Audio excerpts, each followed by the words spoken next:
Welcome back to Vintage Super League. I am here with Cyrus, who just soundly defeated me. I Didn't certainly feel got very lucky at the right spots. I don't have, although I do play a lot of Storm, I don't actually have a lot of muscle memory with this Paradoxical Storm deck.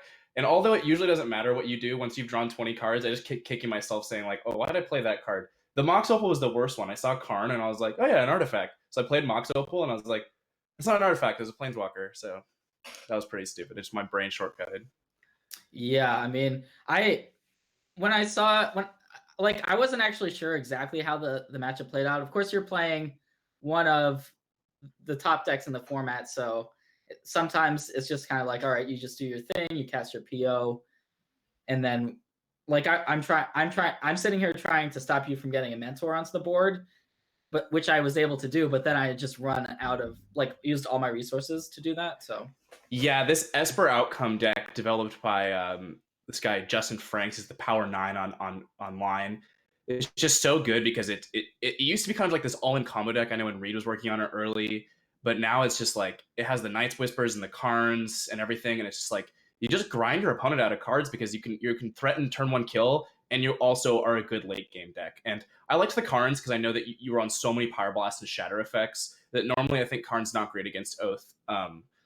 Obvious, but I think when you're trying to Power Blast all my stuff, it's just a nice target that goes under Power Blast, goes under Shatter, and draws cards. So yeah, I've had some weird draws in my first couple rounds where I haven't had oaths in my opening hands, which has questioned whether I'm supposed to mulligan those hands or not, and I'm not. Like, that's probably my unfamiliarity with the format, honestly, because I was really close to mulling that hand where I just had like forces and missteps and like not a lot of action, and maybe I'm supposed to do that because it feels like I'm. The problem in this matchup is that I also need the Forbidden Orchard. I can't just have an oath because you're not going to play creatures into that situation either. So, you know. yeah, I have the two creatures, but I really try to keep that in mind and conserve them because I know you only have three orchards.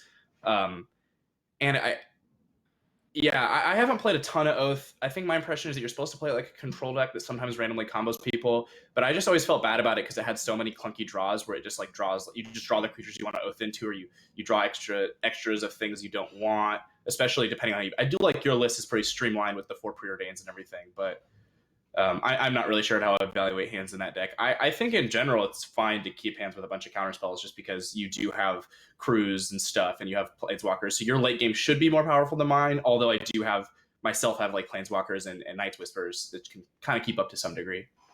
Yeah. All right. Well, we are going to be going down to look at the next match.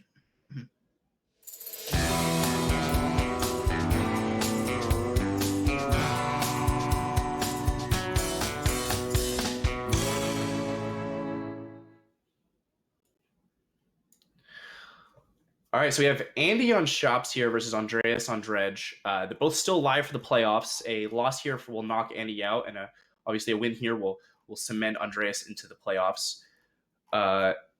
Looking at both these hands, obviously Andreas is not going to keep because he doesn't have Bazaar Baghdad. That's all you're really looking for. There's no hand that's keepable without Bazaar Baghdad. Now this hand is very strong. So Yeah. is double Bazaar, which effectively lets you turn two kill. And Mindbreak Trap is actually can be pretty good against Shops sometimes because like here, if Andy had like Mox thing, you'd be able to Mindbreak Trap the thing. And it sounds weird that Mindbreak Trap would be good against the deck that's all artifacts, but it actually oftentimes does counter spells. Yeah, this hand is Andreas, as you said, only got 4 lands in his entire deck, which when I was looking at, well, he's got more in the sideboard, but I was just like, all right, well, you're all in on the Bazaar, but it can work. Yeah, I mean, the Bazaar is really the only thing you need. And notably here, Andreas is locked up casting spells for the rest of the game. And Andy has a double Wasteland draw, so he actually might be able to get this, which is something we didn't talk about, is that because he has both of the Wastelands, he's going to be able to Wasteland both Bazaars. And unless Andreas draws a Bazaar right here, he's probably not going to get enough going to really win this game. But Andy doesn't have a creature. He does have the Factories, which can hold off an army because they each block as 3/3s because they can pump target themselves. And that can hold off a zombie army to some degree, especially if you're slow dredging. Yeah, so it looks like he Andreas did brick there off of that. Well, he didn't find another bazaar, so he's gonna just have to work with what he's already got in the graveyard. So it's gonna be a little bit slower, but it doesn't look like Andy's draw is particularly aggressive. I guess the Thorn turns off the Dread Return.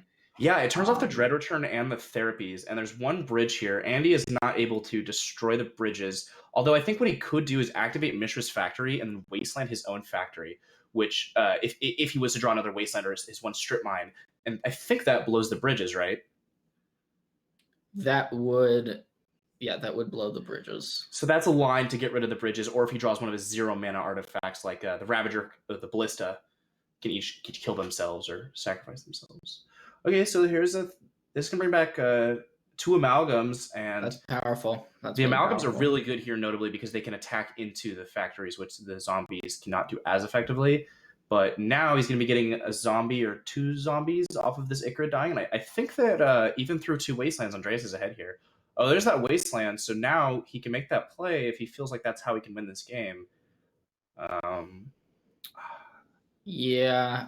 So he can stop the bridges, but the damage might have already been done at this point. Andreas already has. He's also got more Ikarids in the graveyard, and you can't stop those from coming back. Yeah, that doesn't feel like a winning line to me here, but I'm not really sure what a winning line is. There's not anything like a Wormcoil Engine in the main deck, so it's like he would need some sort of Arcbound Ravager, Walking Ballista drawn. He has neither of those cards in his hands, nor does he have an abundance of artifacts right now. So out of curiosity, looking at Andreas's list, is this the type of dredge deck that you typically see? So there are different versions of dredge. So there's traditional dredge, which was traditionally an unmasked dredge with no counter magic, and then there was pitch dredge, which was the Force of Will, Mental Misstep, Mind Break Trap version of dredge.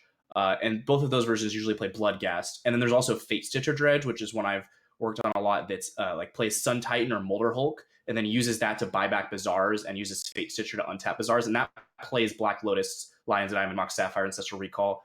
But what the vintage people have done in the kind of last few months is develop this manaless dredge version, which kind of mashes together the pitch dredge and traditional dredge and gets all the most busted free spells and just says, I don't care about having lands game 1. I'm just going to play all the broken cards, cut the Bloodghasts, because that was really what's keeping lands in the deck. You didn't need them to cast any other spells game 1. And then add the hollow ones in that slot, so you still get a free creature. Yeah, I mean, because I've seen different versions of it, and this one seems like having access to the blue counterspells definitely adds a completely additional element to the deck that I've been fairly impressed with. Yeah, this deck just looks so powerful when they're playing it. And this deck, I think, is the best deck in the format when it gets to keep 7. My issue with it always has been is I think the counterspells oftentimes don't do much because you are mulliganing a lot, and counterspells are not as effective when you go down cards in hand. But when it keeps 7, it usually beats anything. So Andy has some pretty good cards in his sideboard here. He has 4 Grafdigger's Cage and 2 Tormod's Crypts, which about 6 cards is usually the number of cards that you'd want to have against Dredge as a minimum if you're not a combo deck. And I think we'll see those coming in. Andreas, I imagine, is going to bring in all of the things that kill artifacts on all of his lands. Unmask is not very strong in this matchup. He probably doesn't like Hollow One either, which I am a fan of in this matchup. Usually my first cut is the Dread Return package because you're just not ever assembling a Dread Return through any amount of grave hate, and by the time you could Dread Return against a cage, you could have won anyways because you have a trillion cards in your graveyard. So it looks like Andreas agrees here. Yeah, that makes sense. Like if the Shops player ever gets like a Trinosphere or like whatever onto the battlefield, I don't know how many Thorns got taken out, but yeah, it also there's a number of ways to shut down the Dread Return and Therapy plan as we saw that previous game. And so my go-to cuts, yeah, like are as you said, generally the Cabal Therapies and the Dread Returns, because they make zombie tokens, but there's so much creature combat going on in this matchup that usually can make zombies anyways, and it doesn't feel reliable to ever really cast the Therapies against any normal hand from workshops. So looks like a good hand from Andy. He has the spheres to turn everything off, has a wasteland, and has a piece of grave hate. And obviously Andreas is going to be sending it back here looking for a Bazaar, and can't keep any hand without it. So I guess Andreas kept in Missteps for Grafdigger's Cage. Is that yeah?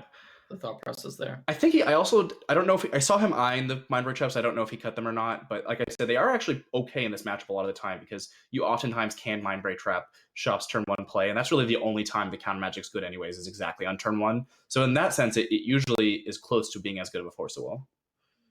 So we see it a Bazaar here and a couple claims. I think that Andy's pretty far ahead here, though. Oh yeah, I mean Andy's got.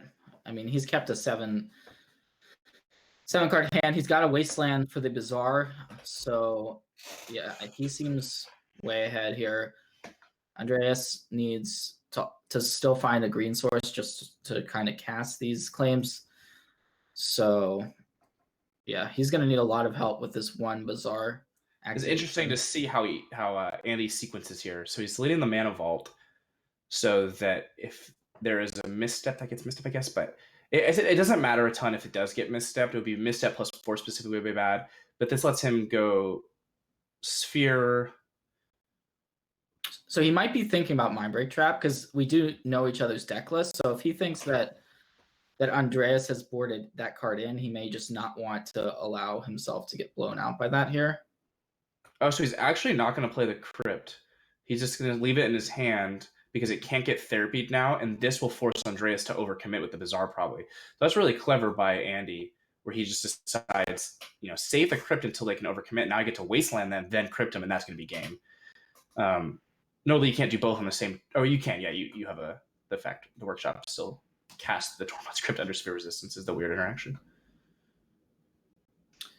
So the hollow one seems.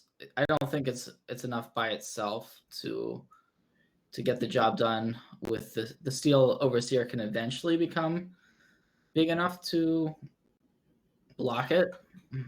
That's kind of funny how you can still cast Hollow One through a Sphere on turn 1 because it costs effectively a -1, right? I guess I didn't really think about that.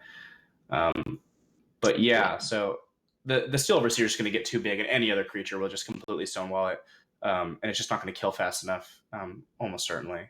Yep, and Andy has a. Oh no, I guess he doesn't have any creature lands, so yeah. Yeah, it can be hard to tell with all those old border foils. They're so dark looking. Yeah, cool. So notably, Andreas doesn't. They're both kind of have Andy in their name. Doesn't have any dredgers in the graveyard, so he is forced to just kind of draw and hope to hit another Bazaar here. But that won't even really do anything because the Tormod's Crypt. So yeah, I mean, not really sure how Andreas gets out of this. He could draw. He's gonna have to draw a running sequence. It's not just one card. It needs to be multiple things like Bazaar. Yeah. Well, interestingly here though, and Andy's going to go down to 10 here, and then he's probably going to go down to 6 on the next Hollow One attack. I guess I think that Andy would be happy to trade at this point, but he's taking 1 damage a turn from the Mana Vault and doesn't have a way to untap it yet. He also doesn't have another threat. That's actually a great point. So he might be thinking about trading off now the Steel Overseer. I think I'm interested in just trading it for the. I think you have to trade because I mean it's not like Andy or Andreas is going to cast another spell this game, and you being at 5 it just puts you on so much of a shorter clock. I mean it takes 4 turns off the clock. Yeah. So we'll see if he makes that play. Theoretically, Andreas could find a way to get like an Icarid into the graveyard or something. I don't know. I mean, there is. Yeah, so Andy's going to go ahead and make that play, which I think I agree with here. Well, so this playing that turn 1 Mana Vault is kind of coming back to bite him with his draws. Yeah. Craftdigger's Cage. So I think that Andreas has to be all in on the hope that my opponent draws dies to Mana Vault, and Andy really is looking for an Arcbound Ravager here, I think. Yeah, Ravager, Ballista would be good. Lotus makes it so any land does it. So he has 7 turns. I think that will probably make it so that Andy is going to be able to do it. Well, interestingly, Andreas is getting to the point where he can start discarding. So if he discards 1 Grave Troll, is that a turn? Well, okay, so we do have the Cage in play now. So the Cage is kind of the ultimate way of shutting down Andreas. Yeah, I can't really think of a way that would be possible for Andreas to come back into this game. I think it'd be a combination of drawing Bazaar plus land and then casting a Hollow One. Yeah, for 1 mana is probably the best line. because nothing can really come back. But I mean, we could see the Mana Vault kill him here. I mean, there's 6 more turns. It feels like there's not really... Okay, there's the Ravager. So Yeah. I think this game is going to go to Andy here. He's able to find one of his many answers. And, you know, Andy Montolio, for those who don't know him, is just absolutely the best Merchant's Workshop player in the world. He's been playing this deck since before you got to play with Power on Moto in the classic format.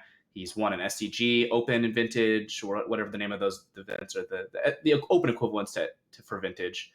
He's won the Vintage World Championships, some other major events. He just grinds his deck all the time. It's impressive. He certainly... I mean, everyone here, except for probably me, knows exactly what they're doing. So it's been a pleasure to be kind of in the same, you know, the same category as you all, because like I can definitely tell just hearing you speak about the format. Like, even though you're a Storm player, you have like familiarity with everything that's going on, like with Dredge, with shops. So that's pretty cool. Yeah, thanks. That means a lot coming from, you know, one of the best players in the world and a Hall of Famer. So I think that you're certainly holding your own so far, though. So trying to. All right, so Andy has another great hand. He has Grafdigger's Cage and also has double Wasteland. And Wasteland is an element that makes this Workshops deck a lot more effective against combating the Dredge deck, because Wasteland is so effective against Bizarra Baghdad. And I think that there's a pretty good chance that's good enough here. Yep, there's no black... Well, okay, so Andreas he's on the play, so he can find a black card to get which I think is what he's going to try and do. Yeah, he has to activate now if he's able to get the cage out of...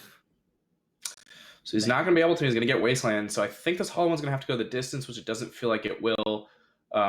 Interestingly, you know, the post board, or especially with this Manaless Dredge deck, it's almost always correct to activate turn 1 because of the chance of hitting one of your Hollow Ones. Whereas normally you'd want to wait as long as possible, kind of see what your opponent's up to. Maybe you discard differently if they're playing a Grave Hate card on turn 1 or something.